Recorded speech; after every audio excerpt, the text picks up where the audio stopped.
Night 2.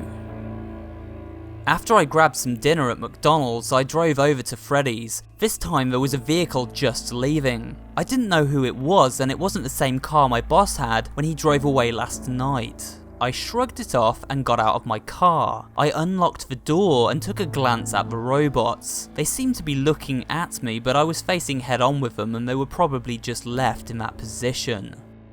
I headed back into the security office and saw that I once again had another message. So, I pressed play.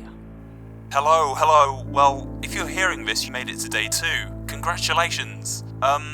There's really nothing I have to say tonight other than emphasize the use of your door lights. There are in fact blind spots in your camera views, and those blind spots happen to be just outside your door. So just remember to check those frequently. Well, that's it. I'll talk to you tomorrow. Good night. I took what he said into account and checked my door lights. Nothing. I then began to check my cameras. The gang was still on stage and didn't move. I decided to check the Pirate Cove place and saw that the curtain was open far enough that I saw a figure in there. Some sort of dog? I wasn't sure. As I switched off the cameras, I had to conserve power. I left off for a solid minute before I checked them again. I saw the curtain was all the way open in Pirate's Cove and that figure was just standing outside of it. I had a better view of it now. It appeared to be a fox. I then quickly checked the main stage. Bonnie was gone, but Chica and Freddy were still there. I checked each camera and saw that Bonnie was once again on the main audience area, just like last night. I checked Pirate Cove again and saw there was nothing there. The curtain was wide open and the figure wasn't there. I checked each camera close to Pirate Cove until I got to the West Hall. I saw that fox sprinting down the hallway. My body tensed up and I was filled with pure fear. I smashed the door button quicker and harder than I did last night. I then heard banging on the door, as if someone wanted to get inside. After that, I heard footsteps moving away from it, as if it left. Just to be cautious, I checked the Pirate Cove cam and saw the curtain was closed. I thought that meant that it returned and I opened the door back up. I quickly checked the other door lights on both sides, and to my surprise, Bonnie was outside my door on the left. I hit the door button again, filled with fear, and waited for Bonnie to leave. The night went on in a similar way. The fox ran down the hallway again, and Bonnie came close to me a few more times. Fortunately, Chica and Freddy stayed on stage, just like last night. Why don't they leave the stage like Bonnie and the fox, I wondered. I left the place when my shift was over and saw Bonnie back up on the stage. I didn't want to even look in Pirate's Cove since I saw the bot in there move. I began thinking that it was really strange the way these animatronics acted. I headed home and went to sleep. Night 3. This time I went to Freddy's a bit earlier, before my shift and after the other guard left. I didn't really want to wait until the middle of the night to arrive, which somewhat frightened me. I also got there while the owner was still there. I said hi to him, but he just gave me a low, as if he was saying, hey, or I don't really feel like talking. I sat in the security office playing games on my phone until its battery went out, which was conveniently at 11:57 PM. I completely forgot to check the message machine for my nightly message. I don't know how it was possible that I tuned out the constant beep from the dang thing. Maybe it was because of my headphones that were barely even up. Anyway, I pressed play.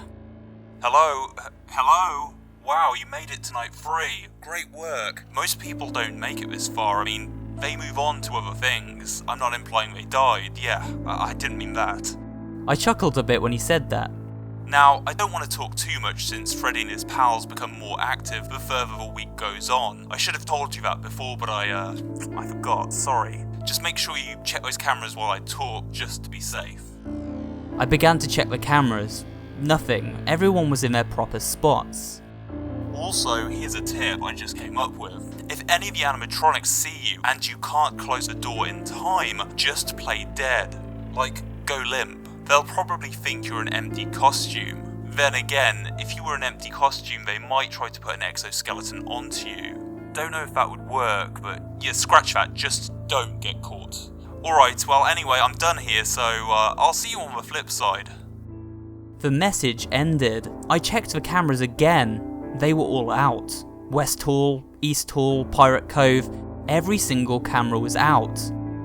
I was about to check on one of the cameras outside when I realised that they turned back on. I checked the main stage. Chica was gone. Not Bonnie. Chica. This kind of surprised me. Bonnie was the first one to always leave. Why not now? I began to check around, and that's when I found Chica in the audience area, staring directly at me from behind a table. The way she was facing wasn't towards me, but her face was. This chilled my bones. Why were they staring directly at the cameras? Do they know I'm watching them? No, AI should not be able to know that. The cameras went dark again and I checked the door lights. There was nothing there. When they came back on, Bonnie was gone. Thankfully, Freddy was still there. I checked Pirate Cove. The curtain was closed. I then found Bonnie and Chica in the opposite halls. Chica was in the East Hall and Bonnie in the West. This filled me to the brim with fear. I was surrounded and there was nothing I could do. I checked the door lights. There was nothing on the left side. I checked the right, and there was Chica staring at me through the glass window. I was startled at first, but then stared at it for a couple of seconds. I saw it twitch, and then I jumped for the door switch. That twitch was not something AI could do. Well, they could twitch if they were broken, but not in a human way like Chica just did. I checked the lights. Chica was still out there.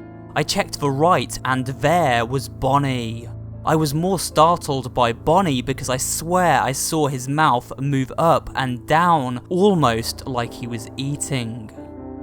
This caused me to immediately hit the door button. I was surrounded, more than I was when they were in the halls. I could do absolutely nothing but pray. I didn't open the doors for the rest of the night. It caused me to lose all my power right before 6 AM, but my praying paid off. Nothing came to get me. I didn't leave the security office until the owner showed up because I was so scared. He didn't care and told me to leave because my shift was over. I went home and just watched movies. I couldn't find the courage to fall asleep, knowing I'd have nightmares. I stayed awake until my next shift. Night 4.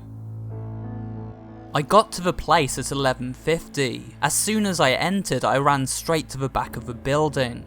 I didn't have the bravery to look at those animatronics in the eye. It sounded silly, but it was true.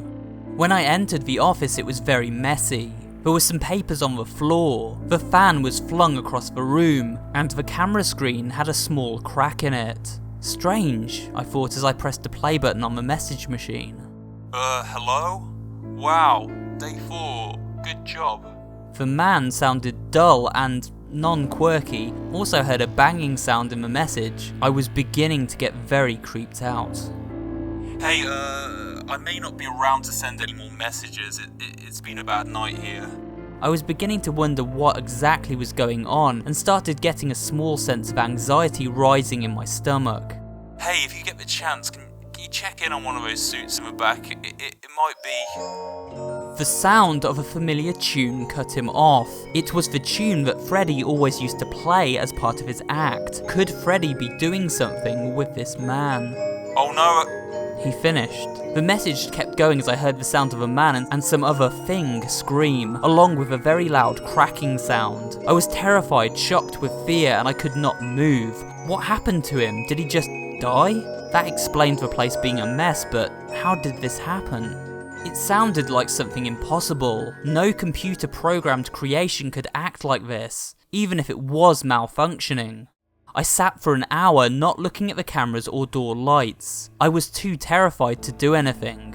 What snapped me out of my daze was the heavy sound of footsteps approaching me on the right. I didn't even check the door lights. I didn't look at the cameras. I ran out of a room to the right to face whatever thing was making those footsteps. I was confident, angry, and scared at the same time. As soon as I entered the East Hall, those feelings left me. Well, except for fear. There, Looking straight at me were a pair of white eyes. I just looked at it until it began to move forward and started laughing. It sounded just like Freddy's voice, so there was no doubt that what I was facing was Freddy. I started to run back to the security office. As soon as I entered, I began hearing footsteps coming full speed after me at the other door. I closed the door where Freddy was just in time. As soon as I was about to close the other door, I saw the fox. It was running straight for me, mouth open and tears all over it, revealing its insides. I pressed the door button right before it entered, its nose being less than a foot away from me. I sat and let the power drain. By 2 AM I was at 72%.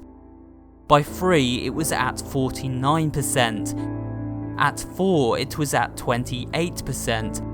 And at 5:30 it was at 12%. I didn't know if I could survive and I began not to care. I was slipping away. One of my favourite childhood memories had begun to turn into a true nightmare. I woke up to my boss shaking me. He told me it was 7 AM and I needed to go home. There had been an accident. I asked what, but he said I shouldn't worry and I should just go get some rest. He appeared not to care that I was sleeping on the job and just let me go without saying a word on the matter. As I was leaving, I smelled this very foul odour in the main stage area, and all of the bots appeared to have red marks around their eyes. I thought I was just imagining them because I do experience hallucinations from time to time, but a part of me was telling me that those marks were real. And when I stepped outside, there were a lot of police cars out there. I saw some policemen talking to the owner and others writing down information. I also saw the car from a couple of nights ago when I arrived to my shift parked in the parking lot. It had caution tape around it, which caused me to believe it belonged to my mentor. When I got home, I did some research to find out some information about the old security guard. After a good 2 hours of research, I came across the name Todd Smith. I believe it could possibly be the name of the man I'm looking for, but I'm not sure. I thought about asking my boss his name tomorrow, but for now, I just had to get some sleep. Night 5. I didn't want to go to work at all. I was terrified, but I had no choice. I needed the money, and it better be worth it. I arrived at the place, and my boss was waiting outside for me. "Hello, sir," I greeted. "Shut your mouth," he replied. I was surprised. "Excuse me, is there a problem?" I asked.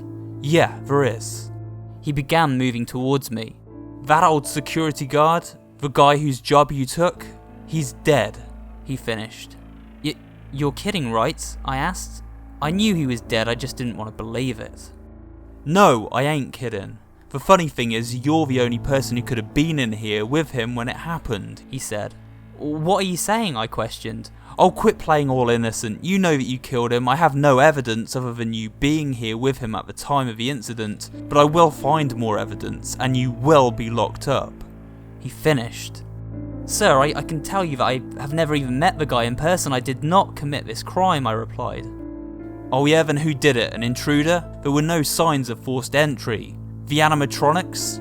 Impossible." He didn't wait for me to finish. He stormed away to his car and drove away. I entered and sprinted for the security office. I wanted to just get this night over with, and the only place I wanted to see those animatronics is on the cameras, not anywhere else. I entered the office and saw that I had a message. I thought it was from my boss, so I pressed play. I was completely wrong. What I heard was a deep voice saying a bunch of gibberish, along with a couple of screams. The voice sounded a bit like Freddy's, and I'm sure it was. With the way they've been acting, I'm not surprised they left this horrid message. I couldn't even figure out what he was saying, which frightened me further. I immediately picked up the tablet and began checking on the stage and Pirate's Cove. Those places are where those creatures originate, so my safest bet was to watch those places carefully. The camera then went dark. I then began hearing pots and pans shuffle around. This made me tense up because I knew that one of those things was making those noises. When the cameras came back on, I checked everywhere for the animatronics. Freddy was still on stage, thankfully, but Bonnie and Chica were gone. The curtain in Pirate Cove was also half open, but that wasn't really my main concern right now. I tried to locate Bonnie and Chica. I found Bonnie at camera 3 and she was just staring at me through the camera. Her face close enough that I could see her endoskeleton eyes. I began to scan around for Chica, but I couldn't find her. I checked the door lights. Chica was outside with her jaw wide open. I closed the door to avoid her getting in. As soon as I did that, I began to hear Freddy's tune play. I checked the cameras and saw Freddy in the audience area, and I could only see those white eyes. I checked the door lights and saw Chica was gone, so I opened the door. I checked the cameras again. Bonnie and Chica were now standing on opposite sides of Freddy. I checked Pirate Cove. The curtain was wide open. I closed the door immediately, knowing soon the fox would be here. I then checked the cameras and saw laying next to Bonnie was the fox. Its eyes were wide open, but it was limp. The camera then went black, and Freddy's tune got slower and more, well, demonic sounding. The cameras came back on, and I saw that now in front of a whole gang was a limp Freddy Fazbear suit, with eyes poking out of the front of a mask and streams of blood stained down the sockets. The cameras went dark again, and the tune picked up speed gradually. I began hearing footsteps close in at every angle, and I hit both the doors shut as soon as I could. I then blacked out. I woke up to banging on the door. I checked the time, 5:55 AM. I checked the cameras and saw that each animatronic was in their respective spot. I thought my boss showed up early and wanted to come in, so I opened the door. When I did, I saw the same Freddy Fazbear suit with its eyes poking out of the front. I was sure I could also see some teeth, but I didn't look too close. The last thing I noticed was a bib on its chest. It was the same one as Chica's, only there was dry blood all over it. I ran away. I left the building and I drove away as fast as I could. 2 days later, I received a letter in the mail with my check from Freddy's and a "you're fired" note. I didn't care. I wanted a different job now. I didn't want to spend another day in that place. I contacted the authorities and told them what I had experienced in that place, but they just told me I should get some rest. Yeah, right. What happened in that place for kids was not right. No, there was something very wrong about it all. I heard the place was scheduled to be closed down, but have a grand reopening next year. All I know is that whatever went on there could not be achieved by an AI-controlled suit. I now see that what I truly loved as a kid was all a big, nightmarish lie. And there you go guys, that was my summer job, a 5 Nights at Freddy's creepypasta. I'll leave a link below so you can read it for yourself. I thought that was pretty good. It kind of followed the story of the original game fairly closely, pretty much the original game retold, but I did think that it was kind of cool the way it was written. It was well written, you know, well put together for the most part. It had some creepy moments. It was alright as far as creepypastas based on FNAF go. Let me know what you think of it in the comments section below, and obviously sorry it's been a long one. It's been across 2 videos, but that's purely because it was a really long read. Yeah, I thought I'd split it in 2 parts. If you've listened to both parts, thanks for listening, and I hope you have enjoyed it. I will come back with a new creepypasta reading soon, but in the meantime, remember to like, comment, and subscribe, and I will see you guys on the next video.